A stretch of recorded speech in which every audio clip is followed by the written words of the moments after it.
ഈ മലയാളിയുടെ തൊലിപ്പുറത്തുള്ള കൃഷിയോടുള്ള പാഷനെ കൃത്യമായിട്ട് എക്സ്പ്ലോയിറ്റ് ചെയ്യാൻ വേണ്ടി മാത്രമുള്ളതാണ്. വലിയ പ്രചരണത്തിൻ്റെ പിൻബലത്തോടാണ് അവർ വരുന്നത്. അതിലൊക്കെ ചെന്ന് വീണാൽ പോയി, ജീവിതം തകർന്നു. കൃഷി വകുപ്പിനെ പോലെയുള്ള ഈ വേസ്റ്റ് സംവിധാനങ്ങളെ ഉടച്ചു വാർക്കാൻ ധൈര്യവും ആർജവുമുള്ള ഒരു നേതൃനിര കേരളം ഭരണം. ലെഡ് ബേസ്ഡായ കളറിങ് മെറ്റീരിയലാണ്. ഓക്കെ. 2 മണവും പിന്നെ വോളിയം. അത് ഞാൻ നേരത്തെ പറഞ്ഞ പെട്രോളിയം ജെല്ലിയാണ്. നമ്മുടെ നാട്ടിൽ കൃഷിയുടെ പേരിൽ അല്ലെങ്കിൽ കൃഷി ഉൽപ്പന്നങ്ങളുടെ പേരിൽ വ്യാപകമായ തട്ടിപ്പ് നടക്കുന്നുണ്ട്. അത് ചെറുതൊന്നുമല്ല, വൻ തട്ടിപ്പ്. അതിപ്പം ശുദ്ധമായ വെളിച്ചെണ്ണ എന്ന് പറഞ്ഞു കൊടുക്കുന്ന വെളിച്ചെണ്ണയിൽ തട്ടിപ്പ്, സൺഫ്ലവർ ഓയിലിൽ വ്യാപകമായ തട്ടിപ്പ്, ചില മഞ്ഞൾപ്പൊടി അല്ലെങ്കിൽ മഞ്ഞളിൻ്റെ പേരിൽ തട്ടിപ്പ്, ചില വൃക്ഷങ്ങളുടെ തൈകളുടെ പേരിൽ തട്ടിപ്പ് എന്ന് വേണ്ട സകലമാന തട്ടിപ്പ് നടക്കുന്ന ഒരു കാലഘട്ടത്തിലാണ് നമ്മളൊക്കെ ജീവിക്കുന്നത്. അപ്പോൾ ഈ തട്ടിപ്പിൻ്റെ യഥാർത്ഥ കാര്യങ്ങൾ എന്താണെന്ന് നമ്മളിപ്പം സംസാരിക്കുന്നത് അഭിഭാഷകൻ കൂടിയായ വെളിയം രാജീവാണ്. നമുക്കിപ്പം നമ്മുടെ പ്രിയപ്പെട്ട വക്കീലിനെ സ്വാഗതം ചെയ്യാം. സാർ നമസ്കാരം. നമ്മുടെ നാട്ടിൽ ഒരുപാട് തട്ടിപ്പുകളുടെ ഒരു കാലത്താണ് നമ്മളൊക്കെ ജീവിക്കുന്നത്. ഇപ്പോൾ തന്നെ ഈ ശുദ്ധമായ വെളിച്ചെണ്ണ എന്ന് പറഞ്ഞ് ശുദ്ധമായ തട്ടിപ്പ് നടത്തുന്നു. ഇത് എങ്ങനെയാണ് ഇവർ ഈ തട്ടിപ്പ് ഈ സാധാരണ ജനങ്ങളിലേക്ക് നടത്തുന്നത്? തട്ടിപ്പ് വളരെ ലളിതമാണ്. എങ്ങനെയാണ് തട്ടിപ്പെന്ന് ചോദിച്ചാൽ തട്ടിപ്പ് വളരെ ലളിതമാണ്. ഇപ്പോൾ ഉദാഹരണത്തിന് 10 കിലോ കൊപ്ര ആട്ടിയാൽ അതിനകത്ത് 6.5-7 കിലോ വെളിച്ചെണ്ണ കിട്ടും. ഞാനത് പരീക്ഷണാർത്ഥം ചെയ്തിട്ടുണ്ട്. ഞാൻ നല്ല വെളിച്ചെണ്ണ ആളുകൾക്ക് കൊടുത്തിട്ടുമുണ്ട്. അതുകൊണ്ടാണ് സാറോട് തന്നെ ചോദിക്കുന്നത്. ആ ഒരു എക്സ്പീരിയൻസ്. അതെ.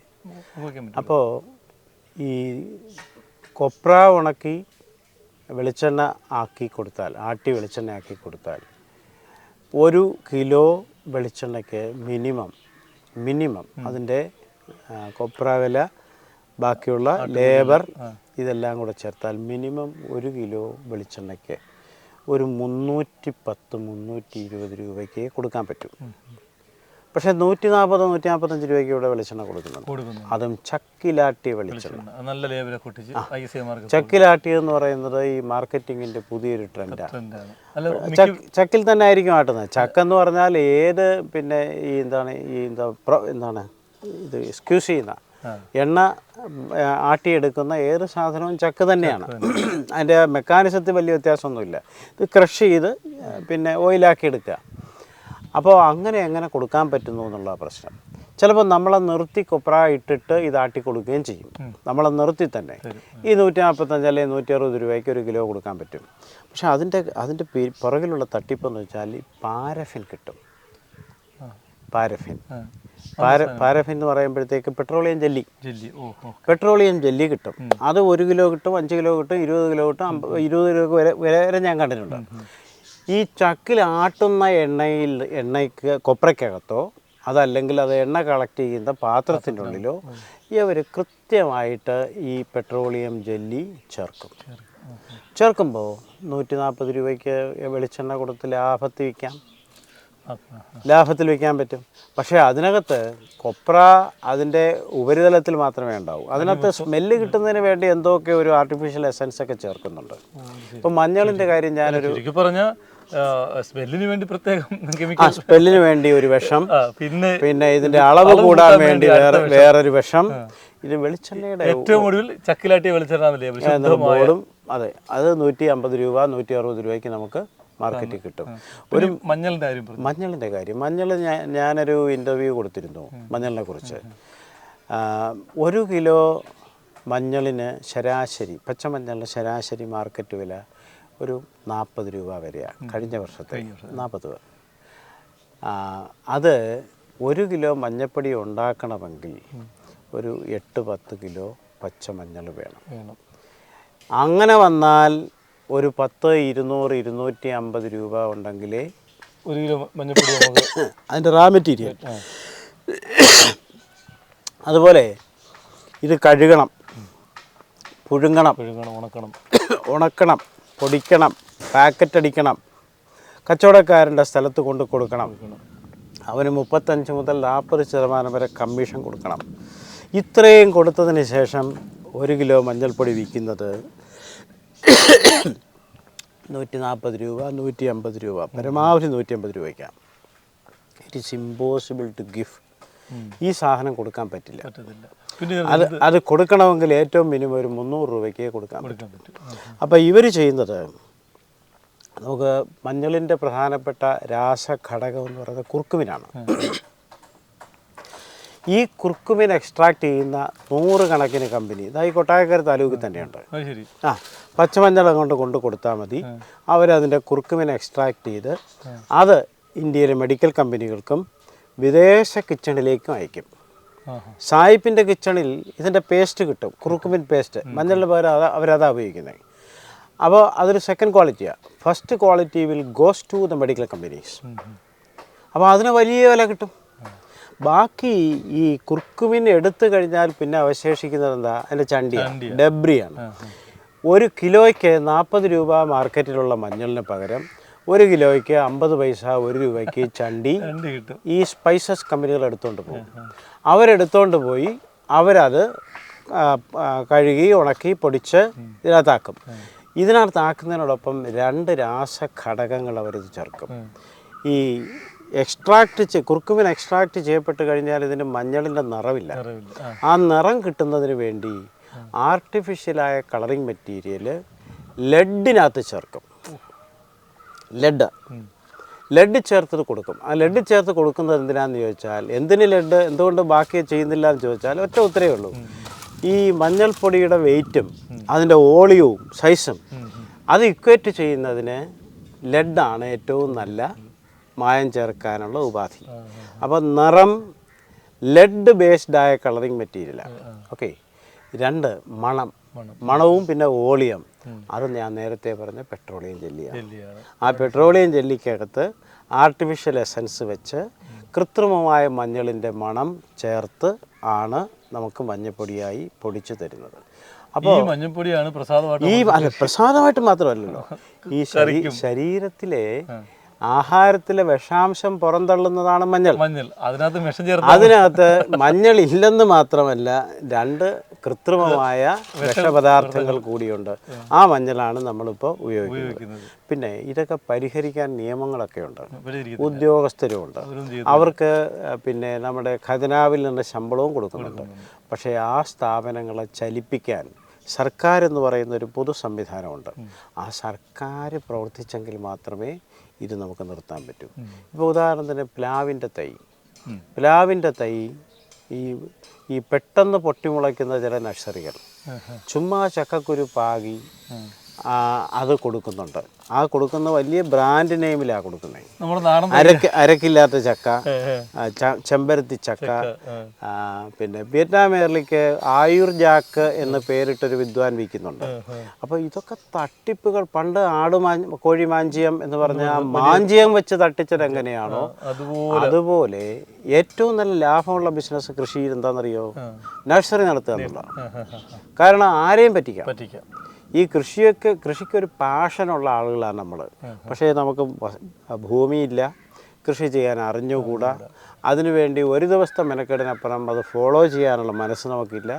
അതുകൊണ്ട് അങ്ങനെയുള്ള ആളുകൾക്ക് വിത്തുകളും തൈകളും വിറ്റ് കോടീശ്വരന്മാരാകുന്ന ഒരുപാട് നഴ്സറി ഉടമകളെ എനിക്ക് പരിചയം. നമ്മുടെ നാടൻ ഇതിൻ്റെ തൈ വെച്ചായിരിക്കും ചക്കൂര് അരി വിട്ട് കിളിപ്പിച്ച്. അങ്ങനെയൊന്നും എനിക്ക് പറയാനാവുന്നില്ല. പക്ഷേ എല്ലാ മേഖലയും ഇപ്പം മലയാളി എന്ന് പറയുമ്പോൾ തട്ടിപ്പ് മാത്രം ലക്ഷ്യമാക്കി ജീവിക്കുന്ന ഒരു കൂട്ടരാണ്, തരികിടകളാണ്. ഞാൻ പറഞ്ഞ ജനറലൈസ് ചെയ്യാം. ഈ ഒരുപാട് നല്ല മനുഷ്യരും ചിന്തകന്മാരും സത്യസന്ധമായി ജീവിക്കുന്നവരും വിഷരഹിത ഉൽപ്പന്നങ്ങൾ ഉണ്ടാക്കുന്നവരും ഒക്കെയായ ഒരുപാട് ആളുകൾ ഈ നാട്ടിലുണ്ട്.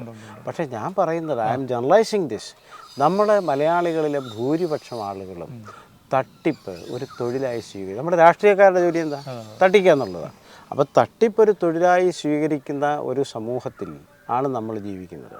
അപ്പോൾ നമ്മുടെ ആഹാരത്തിൽ ഒരു വിഷം ചേർക്കും, നമ്മൾ വായിൽ വിഷം ചേർക്കും, അവർ തടി വെട്ടി വിൽക്കും, വെള്ളത്തിൽ വിഷം ചേർക്കും. കോളിഫോം ബാക്ടീരിയ ഇല്ലാത്ത ഏതെങ്കിലും ഒരു കിണർ ഇപ്പോൾ കേരളത്തിൽ കാണിക്കാമോ?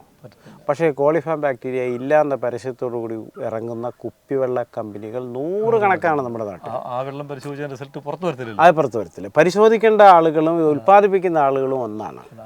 ഇപ്പോൾ തന്നെ ഈ മിനറൽ വാട്ടറിലെ വെള്ളം കൊണ്ടു ചെന്നിട്ട് നല്ല കട്ട വെയിലത്താണ് വെച്ചേക്കുന്നത്. യഥാർത്ഥത്തിൽ അതിനകത്തൊരു മിനിമം ചൂടിനപ്പുറത്തേക്ക് ആണ് ഈ കുപ്പിയിൽ നിറയ്ക്കുന്നത്. ആ പോളിയെഥിലിൻ്റെയോ പോളിപ്രൊപ്പലിൻ്റെയോ ഏതെങ്കിലും കെമിക്കൽ ഉണ്ടായിരിക്കും ഒരു പക്ഷേ കുപ്പി ഉണ്ടാക്കിയത്. അതൊരു മിനിമം ചൂടിൽ കൂടുതലായാൽ പോലും അത് ശരീരത്തിന് അല്ല ആരോഗ്യത്തിന് കൂടുതൽ ദോഷമാവുന്നത്. ഈ സാധനമാണ് കൊണ്ട് വെയിലത്ത് വെച്ചിട്ട് നമുക്ക് എടുത്ത് തരുന്നത്. അതിലേക്കാണ് ഈ വെള്ളം ഫിൽറ്റർ ചെയ്ത് ഒരു പക്ഷേ ചെറിയ ചൂടോട് കൂടി നിറയ്ക്കുകയും ചെയ്യുന്നത്. പക്ഷേ എനിക്ക് പ്രതീക്ഷയുണ്ട്, ഈ നല്ല സമ്പൂർണമായ ഒരു ആരോഗ്യ വിദ്യാഭ്യാസം നമുക്ക് കിട്ടിത്തുടങ്ങുന്നു എന്നാണ് എൻ്റെ ഒരു ധാരണ. അത് പുതിയ തലമുറ വെൽനെസ്സിന് വേണ്ടി ജീവിക്കുന്ന ഒരു തലമുറയാണ്. അവർ ആരോഗ്യത്തിൽ ഒരുപാട് നിഷ്ണാതമായി ചിന്തിക്കുന്നവരാണ്. ഭക്ഷണത്തിലെ മായം ചേർക്കലിനെതിരെ നിൽക്കുന്നവരാണ്. പഴങ്കഞ്ഞി കുടിക്കുന്നുണ്ട്. പഴങ്കഞ്ഞി എന്ന് പറയുമ്പോഴത്തേക്ക് നമ്മുടെ വളരെ ആരോഗ്യകരമായൊരു പ്രഭാത ഭക്ഷണമായിരുന്നു പണ്ട്. പിന്നെ ചൂട് ഇല്ലാത്ത സാധനം ഉപയോഗിക്കരുതെന്ന് പറയുന്ന ഒരു പുതിയ തലമുറയുടെ പുതിയ ചിന്ത വന്നപ്പോഴത്തേക്ക് ആളുകൾ അത് നിരാകരിച്ചു. പക്ഷേ പഴയതിലേക്ക് പോകും. ഏറ്റവും നല്ല പോഷക സമൃദ്ധമായ സാധനമാണെന്ന് തിരിച്ചറിഞ്ഞ ആളുകൾ ആരോഗ്യ സംഘടന പോലും. അപ്പോൾ നമ്മുടെ ഈ സൺഫ്ലവർ ഓയിൽ യഥാർത്ഥത്തിൽ അതിൻ്റെ സൺഫ്ലവറിൻ്റെ വില വെച്ച് നോക്കുമ്പോൾ നമ്മൾ ഇവിടെ കൊടുക്കുന്ന ഈ ഓയിൽ എണ്ണ അത് അത്രയും രൂപ കൊടുക്കുന്നത് തന്നെ ഒരുപക്ഷെ ഭീമമായ നഷ്ടം സംഭവിച്ചായിരിക്കും. ഇല്ല, അങ്ങനെ ദൈവങ്ങൾക്ക് മാത്രമേ അങ്ങനെ കൊടുക്കാൻ പറ്റൂ. പക്ഷേ അതിലൊരു മാജിക് നടക്കുകയാണ്. 500 രൂപയുടെ സാധനം മേടിച്ച് 100 രൂപയ്ക്ക് വിൽക്കണമെങ്കിൽ അവർ അവതാര പുരുഷന്മാരോ ദൈവങ്ങളോ ആയിരിക്കും. അപ്പം കൃത്യമായി ഇത് മായം തന്നെ, മായം അല്ലാതെ വേറെ ഒന്നുമില്ല. പക്ഷെ നമ്മൾ സൺഫ്ലവർ ഓയിൽ ഇല്ലാത്ത നമുക്കൊരു ജീവിതം പറ്റില്ല. വെളിച്ചെണ്ണ ഇല്ലാതെ നമുക്ക് ജീവിക്കാൻ പറ്റില്ല. പക്ഷേ ഇതിനകത്തൊക്കെ കയറി വരുന്നത് ഞാൻ നേരത്തെ പറഞ്ഞ പോലെ പെട്രോളിയം കേക്കാണ്, പെട്രോളിയം ജെല്ലിയുടെ കേക്കുകളാണ്. അതിന് പ്രത്യേകിച്ച് നിറമോ മണമോ ഒന്നുമില്ല. അത് ഏത് നിറവായിട്ടും ചേരും, എന്തിൻ്റെ കൂടെ ചേരും. പുള്ളി സർവ്വവ്യാപിയായൊരു സംഗതിയാണ്. അപ്പോൾ അതുപോലെ ഇപ്പോൾ പറഞ്ഞില്ലേ പൊന്നാങ്കണ്ണി ചീര, അതുപോലെ തന്നെ എന്താണ് കരിമഞ്ഞൾ, കരിമഞ്ഞളൊക്കെ 1 ലക്ഷം രൂപയോ 5 ലക്ഷം രൂപയൊക്കെ. ഇങ്ങനെ നമ്മൾ ഇതുവരെ കേൾക്കാത്ത, നമ്മുടെ കാർഷിക മേഖലയിൽ ഇല്ലാത്ത അപൂർവങ്ങളായ സാധനങ്ങളാണെന്ന് പറഞ്ഞ് വലിയ സോഷ്യൽ മീഡിയ ക്യാമ്പയിനിൽ വരുന്ന ഒരുപാട് ചെടികളും സസ്യങ്ങളും ഉണ്ട്. ഞാൻ നേരത്തെ പറഞ്ഞല്ലോ, മലയാളിക്ക് തൊലിപ്പുറത്തൊരു കൃഷിയോടൊരു പാഷനുണ്ട്. തൊലിപ്പുറത്തേ ഉള്ളൂ. ഒറ്റ ദിവസം കൊണ്ട് അവസാനിക്കുന്ന കൃഷിയല്ല. തെങ്ങ് വെച്ചാൽ നാളെ തേങ്ങ കിട്ടിയാൽ നല്ലതെന്ന് പറയും, ഇല്ലെങ്കിൽ മോശമെന്ന് പറയും. അപ്പോൾ ഇത്തരത്തിലുള്ള ഈ സമൂഹം നിരാകരിച്ച, മാർക്കറ്റിൽ സാധ്യത തീരെയില്ലാത്ത, മാർക്കറ്റിൽ എക്സിസ്റ്റ് ചെയ്യാനാവാത്ത ഒരുപാട് പുതിയ ഉൽപ്പന്നങ്ങൾ, തായ്ലൻഡിൽ നോനിപ്പഴം വരുന്നു, അങ്ങനെ വരുന്നു, ഇങ്ങനെ വരുന്നു എന്നൊക്കെ പറയും. ഇത് മുഴുവൻ ഈ മലയാളിയുടെ തൊലിപ്പുറത്തുള്ള കൃഷിയോടുള്ള പാഷനെ കൃത്യമായിട്ട് എക്സ്പ്ലോയിറ്റ് ചെയ്യാൻ വേണ്ടി മാത്രമുള്ളതാണ്. വലിയ പ്രചരണത്തിൻ്റെ പിൻബലത്തോടാണ് അവർ വരുന്നത്. അതിലൊക്കെ ചെന്ന് വീണാൽ പോയി, ജീവിതം തകർന്നു. പക്ഷേ ഒരു വിത്ത് മേടിച്ചുകൊണ്ട് വന്നതുകൊണ്ട് ആരുടെയും ജീവിതം തകരത്തില്ല. അപ്പോൾ ഇങ്ങനെയുള്ള ഈ ഒരു കാലഘട്ടത്തിൽ അതിനെതിരെ സാറിന് ഇപ്പോൾ ഒരു നല്ലൊരു സന്ദേശം കൊടുക്കാൻ കഴിയും. തപോവനാണ് എനിക്കുള്ള മെസ്സേജ്. ഇവിടെ ഒന്നും വ്യാജമല്ല. ഇവിടെ ഒരു വസ്തുക്കളും വ്യാജമല്ല. ഒന്നിനും പകരം വേറൊന്നില്ല. ചക്കയ്ക്ക് പകരം ചക്കയല്ലാതെ വേറൊന്നില്ല. ഈ മണ്ണിന് പകരം ഈ മണ്ണല്ലാതെ വേറൊന്നുമില്ല. അങ്ങനെ വിശ്വസിക്കുന്ന ഒരാളാണ് ഞാൻ. ഈ മണ്ണിൻ്റെ നന്മയും ഈ മരങ്ങളുടെ നന്മയും ആ മരങ്ങൾ മനുഷ്യന് വേണ്ടി തരുന്ന ഈ ഫലങ്ങളുടെ നന്മയും ഇതൊക്കെ തന്നെയാണ് ഞാൻ പ്രചരിപ്പിക്കുന്നത്. ഈ ഓക്സിജൻ ഫാക്ടറിയിലേക്ക്, അല്ലെങ്കിൽ തപോവൻ എന്ന പ്രാണവായുവിൻ്റെ ഈ പർദീസയിലേക്ക് ആർക്കും വരാം. യഥേഷ്ടം പ്രാണവായു ശ്വസിച്ചുകൊണ്ട് പോകാം. അവരുടെ ജീവിതശൈലി രോഗങ്ങൾക്ക് പലതിനും പരിഹാരമാണ്. സ്ട്രെസ്സും അതുപോലെ സംഘർഷങ്ങളുമൊക്കെ ഒരുപാടുള്ള ഒരു തലമുറയ്ക്ക് ഞാൻ സ്ട്രെസ് റിലീഫിനുള്ളൊരു കേന്ദ്രം, ഒരു ധ്യാനഗൃഹം ഞാൻ ചെയ്യുന്നുണ്ട്. അത് 1 മാസത്തിനുള്ളിൽ തന്നെ അത് പൂർത്തിയാവും. അപ്പോൾ ഇങ്ങനെ മനുഷ്യ നന്മയെ കരുതി, പിന്നെ അതുപോലെ ഞാൻ നേരത്തെ പറഞ്ഞില്ലേ, ആഗോളതാപനം, കാർബൺ പിന്നെ എന്താണ് പറയുക, പിന്നെ എന്താണ് അന്തരീക്ഷത്തിലുള്ള കാർബണിൻ്റെ അളവിൻ്റെ വർധന, ഡീഫോറസ്റ്റേഷൻ, കാടിറങ്ങുന്ന വന്യമൃഗങ്ങൾ, വന്യമൃഗവും മനുഷ്യനും തമ്മിലുള്ള സംഘർഷം എന്നാണ് പത്രങ്ങളുടെ ഭാഷ. അങ്ങനെയല്ല, ഒരു സംഘർഷവും ഇല്ല. വന്യമൃഗങ്ങൾ വന്ന് നാടിറങ്ങി വന്ന് മനുഷ്യനെ പച്ചയ്ക്ക് ചവിട്ടിയും കുത്തിയും ഇടിച്ചും കൊല്ലുകയാണ്. അപ്പോൾ ഈ കാടുകളിൽ അവർക്ക് ആവശ്യമുള്ള പിന്നെ ആഹാരമില്ല, അവർക്ക് വെള്ളമില്ല. അപ്പോൾ ഇതുള്ള സ്ഥലങ്ങളിലേക്ക് അവർ സ്വാഭാവികമായിട്ടും വരും. അപ്പോൾ പെരുകി വരുന്ന ഇത്തരം സംഘർഷങ്ങളുടെ വിളഭൂമിയിൽ ആളുകൾക്ക് തപസ്സിന് തുല്യമായ ശാന്തിയും പ്രാണവായുവിൻ്റെ സമൃദ്ധിയും ഒക്കെ കൊടുക്കാനുള്ളൊരു സ്ഥാപനമായിട്ടാണ് തപോവൻ വളരുന്നത്. തപോവന് തുടങ്ങിയ കാലത്ത് ഒരുപാട് ആക്ഷേപങ്ങളും വിമർശനങ്ങളും നേരിടേണ്ടി വന്നിട്ടുണ്ട്. പക്ഷേ ലോകാരോഗ്യ സംഘടന അടക്കമുള്ള അന്തർദേശീയ സംഘടനകൾ ഞങ്ങളെപ്പോലെയുള്ള ചെറിയ ചെറിയ സംരംഭകരെ സ്വീകരിച്ചു തുടങ്ങിയിട്ടുണ്ട്. അവരുടെയൊക്കെ അക്കൗണ്ടിലേക്ക് നമ്മളുടെ ഒരു പ്രവർത്തനങ്ങൾ എത്തുന്നുണ്ട്. അതൊക്കെ ഒരുപാട് സന്തോഷകരമായ കാര്യമാണ്. ഇതൊക്കെ നമ്മളുടെ പ്രവർത്തനങ്ങൾ അങ്ങനെ എത്തുമ്പോഴും നമ്മൾ ആദ്യം പറഞ്ഞു വന്ന വിഷയത്തിലേക്ക് വരാം.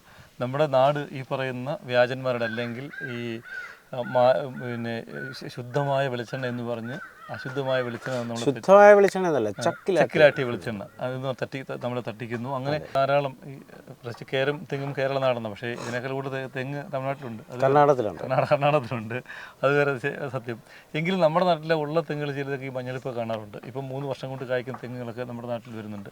അതൊരു 10-12 വർഷം കഴിയുമ്പോഴത്തേക്ക് അതില്ലാതാവും. പണ്ടത്തെ കണക്ക് നമ്മൾ ആകാശം മുട്ടിക്കുന്ന തെങ്ങുകളുടെയൊക്കെ കാലം അസ്തമിച്ചുകൊണ്ടിരിക്കുകയാണ്. ഇപ്പോൾ ഇത് ഒരുപക്ഷെ ഈ തെങ്ങ് പരിവേഷണം അല്ലെങ്കിൽ തെങ്ങിനെ മാറ്റാൻ വേണ്ടി തെങ്ങ് ഗവേഷണ കേന്ദ്രം പോലെയുള്ള വലിയ സ്ഥാപനങ്ങൾ കേരളത്തിലുണ്ട്. അതൊക്കെ എത്ര ഫലപ്രദമായി നമ്മുടെ നാട്ടിൽ ഈ തെങ്ങിനെ സംരക്ഷിക്കാനും അല്ലെങ്കിൽ നാളികേരത്തെ സംരക്ഷിക്കാനും ഈ കേര കർഷകരെ സംരക്ഷിക്കാനും ഒക്കെ മുന്നോട്ട്? ഞാൻ തിരിച്ചൊരു ചോദ്യം ചോദിച്ചോട്ടെ. ഇവിടെ കൃഷി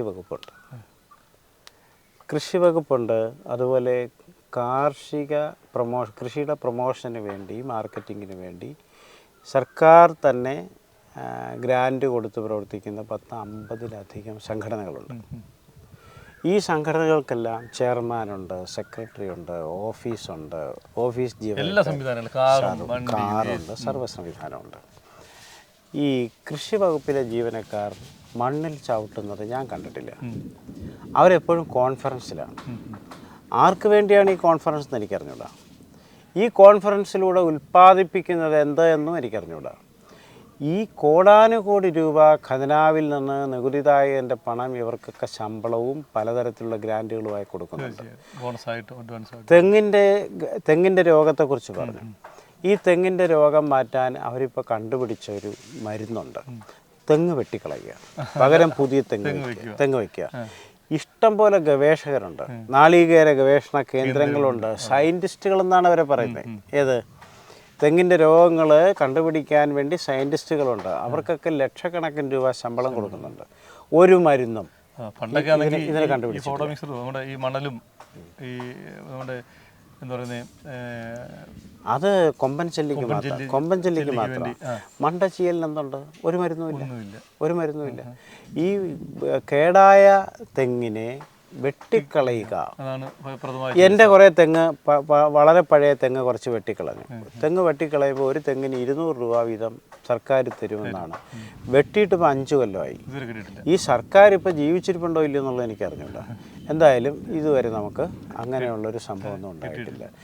ഈ കൃഷി നേരെയാക്കുന്നതിന് ഇതിനോട് താല്പര്യമുള്ള ഒരു സംവിധാനം വരണം. നിർഭാഗ്യവശാൽ കേരളത്തിൽ അതില്ല. കേരളത്തിൽ എന്തിനാ കൃഷി?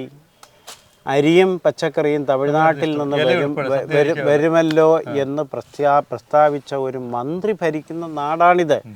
ഇപ്പോൾ ഇതുപോലെയുള്ള കൃഷി വകുപ്പിനെ പോലെയുള്ള ഈ വേസ്റ്റ് സംവിധാനങ്ങളെ ഉടച്ചു വാർക്കാൻ ധൈര്യവും ആർജവുമുള്ള ഒരു നേതൃനിര കേരളം വരണം.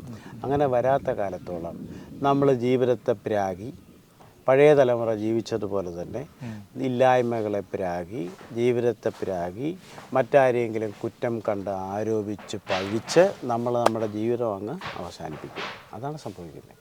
ഒരിക്കലും ഒരു ജനതയെ ഉദ്ധരിക്കുന്നതിന് വേണ്ടിയിട്ടുള്ള ഒരു ക്രിയാത്മക നിർദ്ദേശവും കഴിഞ്ഞ ഒരു 10-20 വർഷമായിട്ട്, കാരണം ഞാൻ വളരെ ആക്റ്റീവായി രാഷ്ട്രീയത്തിലുണ്ടായിരുന്ന ഒരാളാണ്, 10, 20, 25 കൊല്ലമായിട്ട് നമ്മുടെ സമൂഹത്തിന് വേണ്ടി ഒരു നല്ല കാര്യവും ഒരു സർക്കാരുകളും ചെയ്തിട്ടില്ല.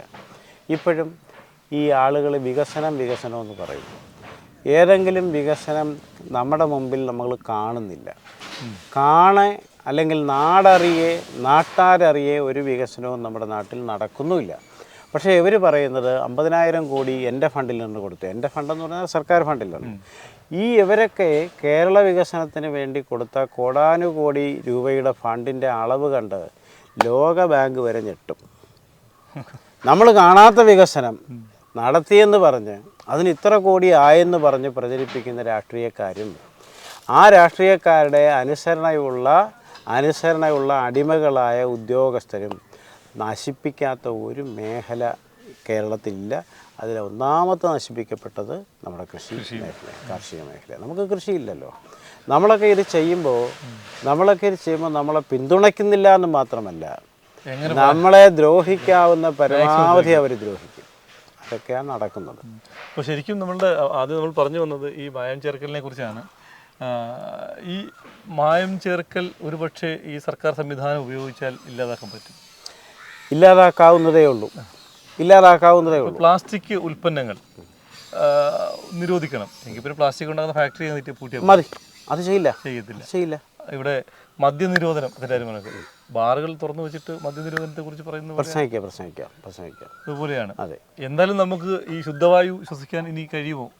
അല്ലെങ്കിൽ അതിന് തപോവൻ പോലെയുള്ള സ്ഥാപനങ്ങളിൽ വന്നാൽ ഒരുപക്ഷെ കിട്ടും. ഇതുപോലെയുള്ള ചെറു കാടുകൾ ഉണ്ടാവണം. മനുഷ്യൻ അതിലേക്ക് വരും. കാരണം ഇത് കാലാവസ്ഥ അട്ടിമറിക്കപ്പെട്ടതോടുകൂടി ചൂട് കാരണം നമുക്ക് ജീവിക്കാനാവില്ല. ഫെബ്രുവരി തുടങ്ങിയ ചൂടാണ് ഇപ്പോഴും അത് തുടരുക. കാലാവസ്ഥ പൂർണ്ണമായും തകിടം മറിക്കപ്പെട്ടിരിക്കുന്നു. ഭൂമി വാസയോഗ്യമല്ലാതാവുന്നു. കാർബൺ എമിഷനും ഗ്ലോബൽ വാർമിങ്ങും പ്ലാസ്റ്റിക്കും നമ്മുടെ ഭൂമിയെ തകർത്ത് തരിപ്പണമാക്കുകയാണ്. അടുത്ത തലമുറയ്ക്ക് കൊടുക്കാൻ നമ്മൾ ഒന്നുമില്ലാത്ത നിസ്വരാണ്. അപ്പോൾ ഇത് കണ്ട് സഹികെട്ട് എന്നാൽ കഴിയുന്ന ഏറ്റവും ചെറിയ ഒരു കാര്യമാണ് ഒരു 6 ഏക്കറിലെ തപോവൻ. ഇവിടെ പ്രാണവായു ഉണ്ട്, മരത്തിൻ്റെ തണലുണ്ട്, ഇവിടെ ചെറിയ കുളിരുണ്ട്, പ്രാണവായു ഉണ്ട്. ആർക്കും ഇങ്ങോട്ടേക്ക് വരാം. ഇങ്ങോട്ട് വരുന്നതിന് വേണ്ടി ഞാൻ തപോവനെ ഒന്ന് പരിവർത്തനപ്പെടുത്തുകയാണ്. ഇവിടെ ഒരു സ്വിമ്മിംഗ് പൂൾ ചെയ്യുന്നു, ഒരു ഓഡിറ്റോറിയം ചെയ്യുന്നുണ്ട്. അങ്ങനെ കുറച്ച് കാര്യങ്ങളുമായി ആളുകളെ ഇങ്ങോട്ട് വരുത്താനുള്ള ചില എളിയ പരിശ്രമങ്ങൾ ഞാൻ ചെയ്തു തുടങ്ങിയിട്ടുണ്ട്. അപ്പോൾ നമ്മൾ ഇത്രയും നേരം നമ്മളോടൊപ്പം സംസാരിച്ചത് വെളിയം തപോവൻ എന്ന ഒരു വലിയ സ്ഥാപനത്തിൻ്റെ ഉടമയാണ്. ഇദ്ദേഹം അഭിഭാഷകനാണ്. ഞാൻ ആദ്യം സൂചിപ്പിച്ചല്ലോ, നമ്മുടെ നാട്ടിൽ വർദ്ധിച്ചു വരുന്ന മായം ചേർക്കൽ അതിൻ്റെ യഥാർത്ഥ ഉറവിടം കണ്ടെത്തി നശിപ്പിക്കുകയല്ലാതെ മറ്റൊരു മാർഗവുമില്ല എന്ന നല്ല നിർദ്ദേശമാണ് ഇദ്ദേഹം മുന്നോട്ട് വയ്ക്കുന്നത്. അദ്ദേഹത്തിൻ്റെ അനുഭവത്തിൽ നിന്ന് ഇവിടെ നിന്ന് തന്നെ ശുദ്ധമായ മഞ്ഞൾപ്പൊടി കൊടുക്കുന്ന, ശുദ്ധമായ വെളിച്ചെണ്ണ കൊടുത്തിട്ടുള്ള, അങ്ങനെ ആ അനുഭവ സമ്പത്തിൽ നിന്നുള്ള അനുഭവങ്ങളാണ് നമ്മോടൊപ്പം പങ്കുവച്ചത്. തീർച്ചയായും ഈ ഒരു എപ്പിസോഡ് എല്ലാ പ്രേക്ഷകർക്കും ഇഷ്ടപ്പെട്ട് കാണും എന്ന് വിചാരിക്കുന്നു. ഇനി ഇതുപോലെയുള്ള ഒരു അടിപൊളി എപ്പിസോഡുമായി നമുക്ക് വീണ്ടും കാണാം. അതുവരേക്കും ഗുഡ് ബൈ, ടാറ്റാ.